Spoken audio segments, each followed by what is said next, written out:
Between the hills, the stars, the sky, the river so clear, river so clear. And now it is time for our program with retired Reverend and, let's see, I forgot, I don't have your rank, Lieutenant Colonel in the United States Air Force, Lynn Elizabeth Walker. She has for more than 20 years experience working with nonprofit agencies in New York City, providing housing and support services for LGBTQIA plus 2S youths and with people living with HIV and AIDS.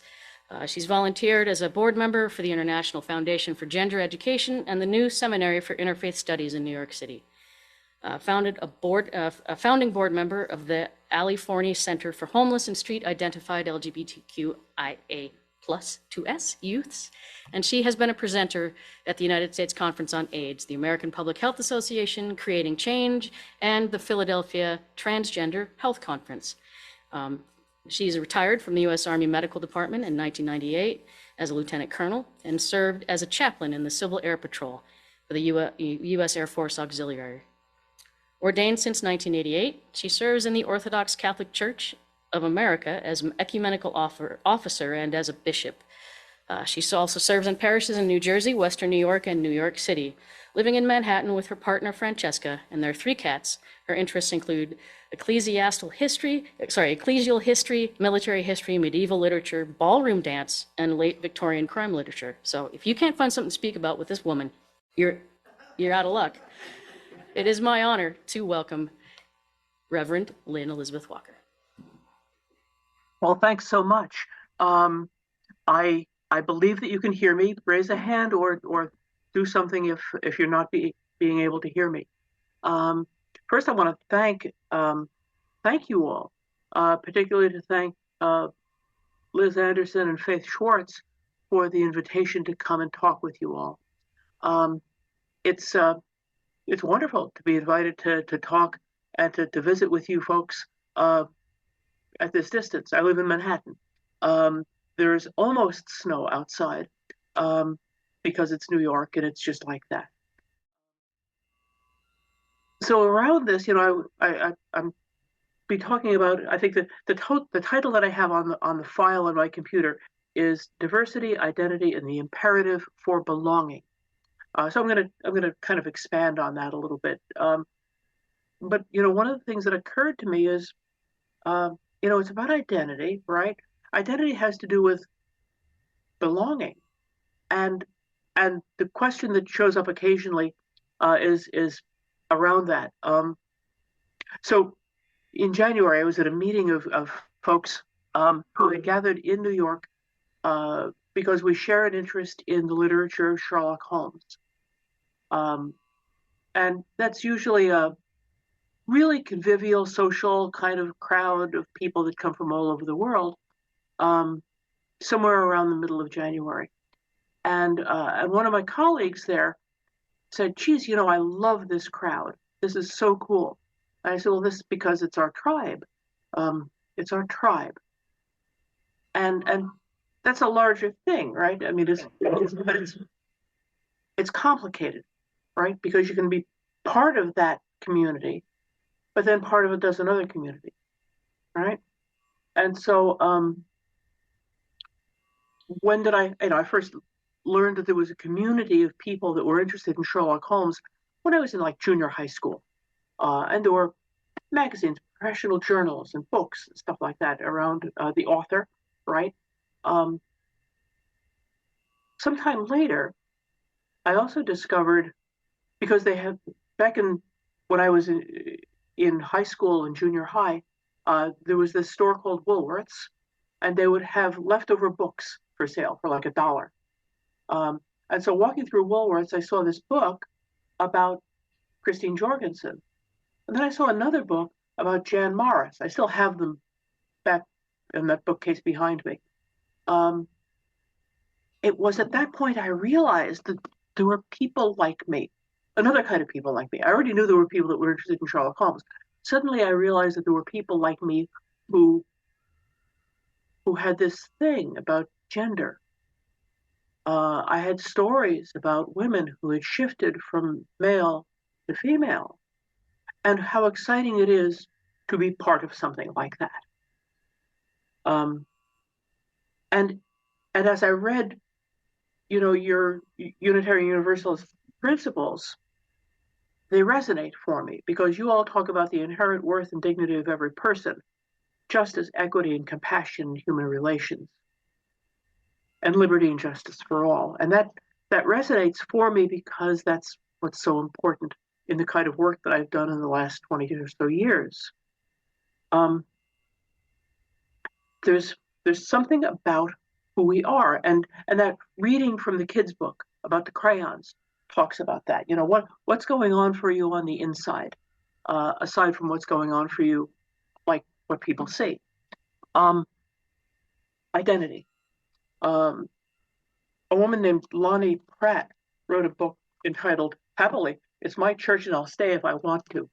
And about identity, she writes, one of the things I've often asked of retreatants is that they locate identity-forming moments. When did you realize you were part of a larger group? Besides grandparents, because they're cool and wonderful. Consider your lives in 5 to 10 year periods, writing out a timeline of what was happening in the world and in their families. She continues, she says, identity is impossible without memory. I do not create myself new every day. I'm the creature of every day of my life and every choice I have ever made. She writes, regardless of my best attempts to live in the moment, I live in the moment surrounded by the breaking waves of yesterday.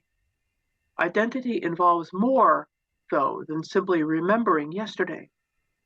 Identity is about a more unconscious way of remembering, the subtle and unconscious remembering of images and symbols of faith imprinted on our minds and dramatically shape identity. So, the identity of the blue crayon, sometimes it's other people who get us there. And sometimes, as it was for me, Christine Jorgensen and Jan Morris that got me there, or got me at least on the way. It's identification with a community that has certain characteristics, right? There's a sense of empathy or sympathy, a feeling of, wow, hey, you're cool. The feeling joys and questions together, feeling pain and gratitude. A notion that these people are my people. They're my tribe. Identity addresses serious questions like, what is my life for? What am I doing here? What do I do with my gifts? How do I relate to other people, from the most intimate to the stranger? Where do I belong? And what are the stories that are important to me in my life? Stories are important. The stories of our lives are important. The stories of our loves, the stories of our people, stories of family. That notion of I belong here. And how do we make that happen? There was a study just recently in 2022 by the National Coalition of Transgender for Transgender Equality. They surveyed 92,000 trans folk across the country from age 16 to about age 1 million, and part of the questions arise because of statistics like this. More than a third of the respondents were experiencing poverty. The unemployment rate was about 18%. More than 1 in 10 had been fired or forced to resign or lost the job because of their gender identity. How about this one? Nearly 1 in 10 reported that they were denied equal treatment or services. Nearly a third were verbally harassed in the last 12 months. So, we begin to want to tell our stories. Where does all this come from? And then, of course, what do we do about it? The notion of addressing inequality. Industry lately has been creating committees, usually at the enterprise level, around diversity, equity, and inclusion. And this is all important because we recognize that we're a diverse crowd. But there's one more part, and that's the question about belonging. So as the bio said, I'm active with the Civil Air Patrol. I'm also, I serve on a committee for diversity, equity, and inclusion and belonging, DEI-B, because the B is important, right? The belonging part is important. Across industries, we've got DEI committees. Across educational facilities, we've got safe space training sessions so that students feel safe at the high school and middle school, college level. In connection with telling stories, there's an event that was founded in 1999 on the 20th of November called the Transgender Day of Remembrance. The importance of remembering the ones that were killed for being trans. Look up Brandon Tina, Philip Devine, and Lisa Lambert, who were killed in Falls City, Nebraska in 1993. They made a movie about them called Boys Don't Cry. It's horrific. Remember that there are 44 murders of trans folk in 2020 and 57 in 2021. People murdered because they're trans. The stories are important. 10 years later, in 2009, there was a Transgender Day of Visibility founded on the 31st of March because the organizers saw that there was importance in visibility and resilience, promoting resilience. Overall, we've had pride parades in many cities ever since the Stonewall riots in 1969. There's been a parade for over 50 years in New York City, celebrating, commemorating, and kind of, if you will, giving the finger to those who are not happy to see folks. In the middle of the AIDS crisis in the 80s, the organization ACT UP was formed to tell stories, to encounter authorities with the notion, the necessity, the imperative of inclusion, of belonging. And so they did weird stuff. They did sit-ins at the Supreme Court building and on Wall Street and the General Post Office in New York City and at St. Patrick's Cathedral, where they did a die-in after having come in on roller skates. So it was really funny and it really got everybody's attention. And then they did a die-in. And they came in chanting, "Act up, fight back, fight AIDS."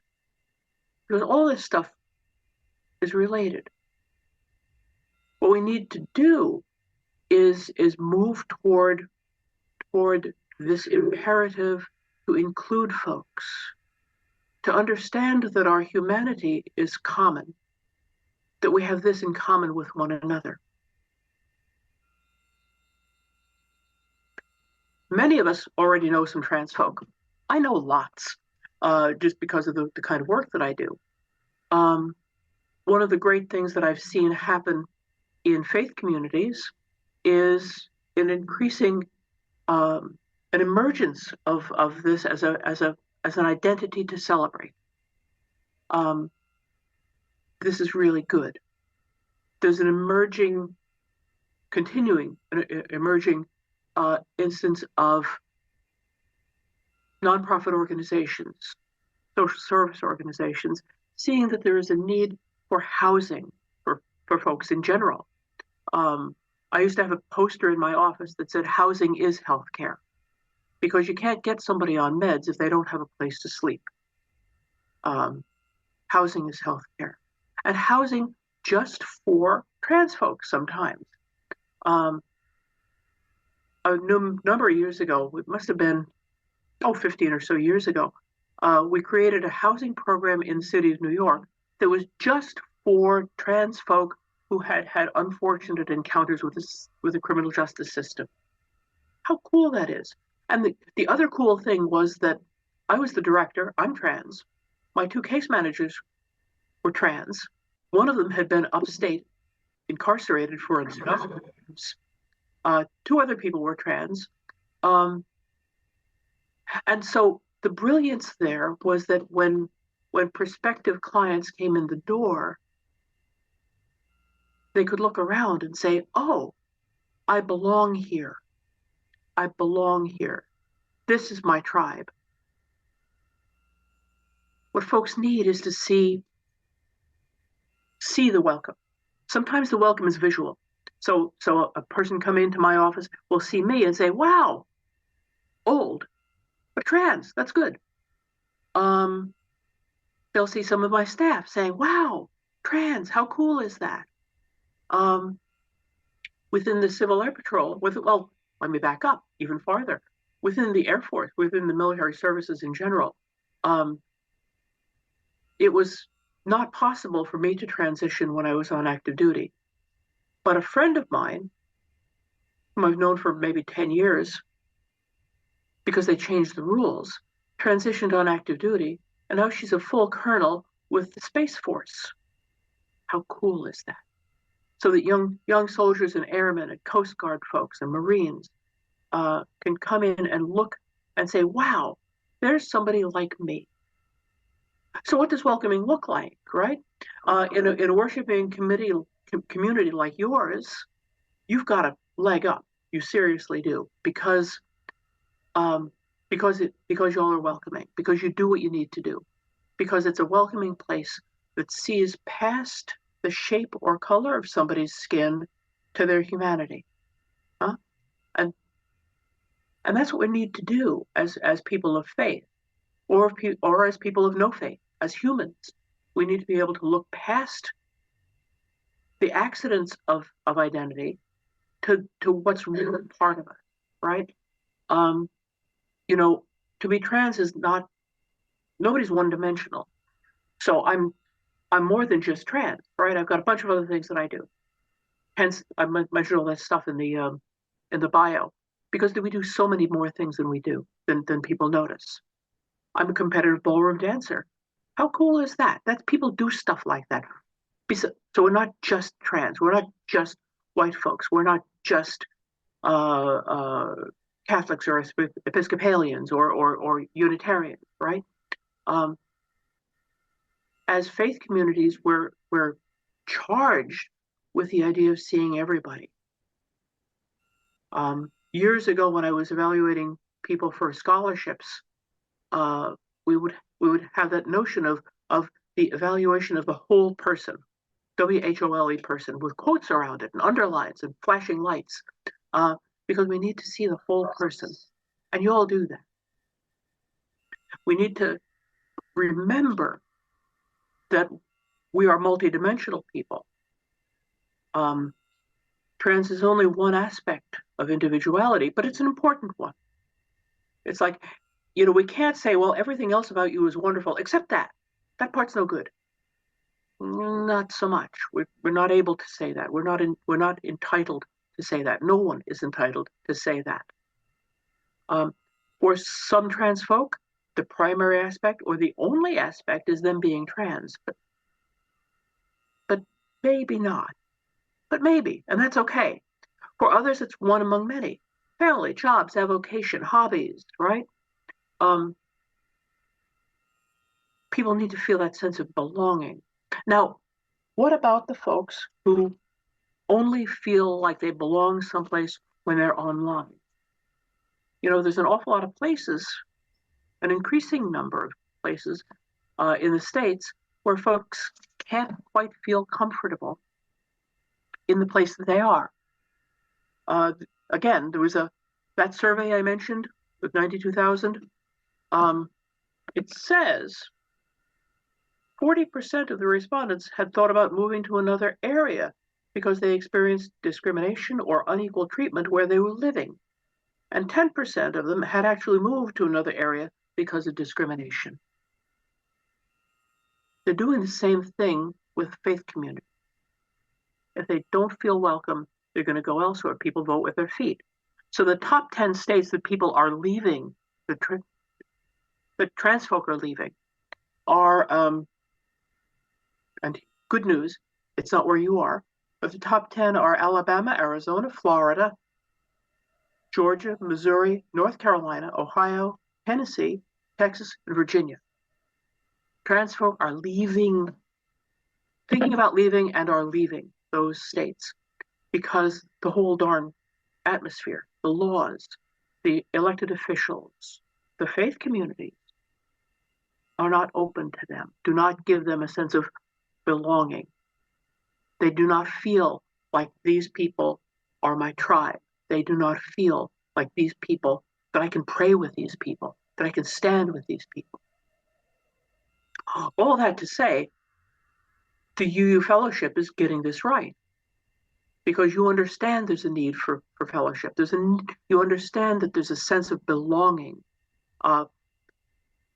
in this place where you are. You understand that there's a need to create safe and welcoming spaces. I am delighted to be able to talk with you and to share some of those ideas with you because it's important to me. I have had among my friends 4 suicides in the last 10 years.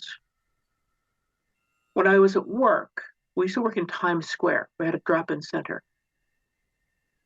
And we were right next to a church. Like immediately, we shared a wall with them.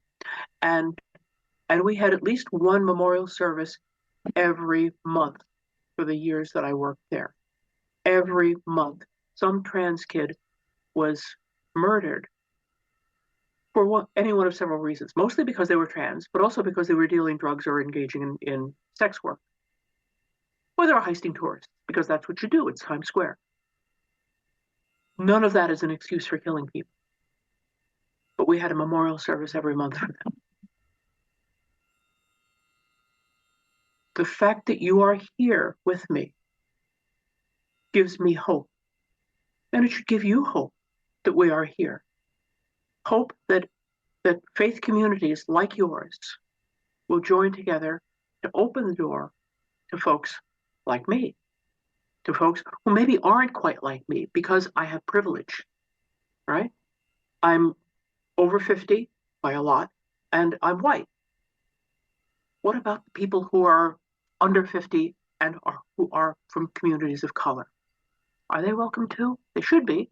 They probably are. There's a problem with that. It's a problem that our nation faces, that our states face, that our cities face. We talk about the trans community, and in fact, there are several trans communities, and all of them have trouble. But let me conclude by thanking you for your kind invitation, thanking you for your attention. I invite you to think about these things because it's a matter of faith, isn't it? It's a matter because faith has to do with how do we respond to one another. Faith has to do with how do we love one another. Faith has to do with how do we treat one another and ourselves. And do we see ourselves in others? We will extinguish the chalice. With the reading, I must confess, I UU'd, and I added a word. This is called We Answer the Call of Love, and I actually changed it to We Must Answer the Call of Love, because the hubris of we do these things was too much for me to bear. It's aspirational, and I don't want people to think that we're done, because we are not. So this is called We Must Answer the Call of Love. In the face of hate, we must answer the call of love. In the face of exclusion, we must answer the call of love. In the face of homophobia, we must answer the call of love. In the face of racism, we must answer the call of love. In the face of xenophobia, we must answer the call of love. In the face of misogyny, we must answer the call of love.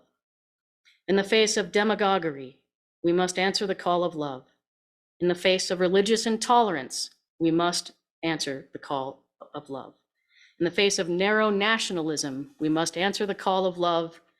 In the face of bigotry, we must answer the call of love. And in the face of despair, we must answer the call of love. As Unitarian Universalists, we must answer the call of love, now more than ever.